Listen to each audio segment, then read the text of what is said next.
Viongozi wa Amerika ya Kusini na Ulaya wanatarajia kufikia makubaliano ya kuanzisha ushirikiano wa kupambana na ulanguzi wa madawa ya kulevya, uhalifu wa kupangwa na ufisadi.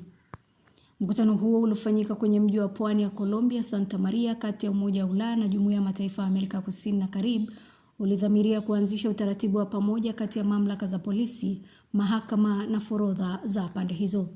Mkuu wa sera za nje za Umoja wa Ulaya, Kaja Kallas, alisema ushirikiano wao utafanya mengi zaidi ya kuwalinda raia, ambapo mpango wa Umoja wa Ulaya kulinda njia za baharini utatanuliwa na kuwezesha upashanaji habari na uchukuaji hatua za pamoja dhidi ya uhalifu baharini. Miongoni mwa waliohudhuria mkutano huo ni Rais Lula da Silva wa Brazil, Rais wa Baraza la Ulaya Antonio Costa na Waziri Mkuu wa Hispania Pedro Sanchez.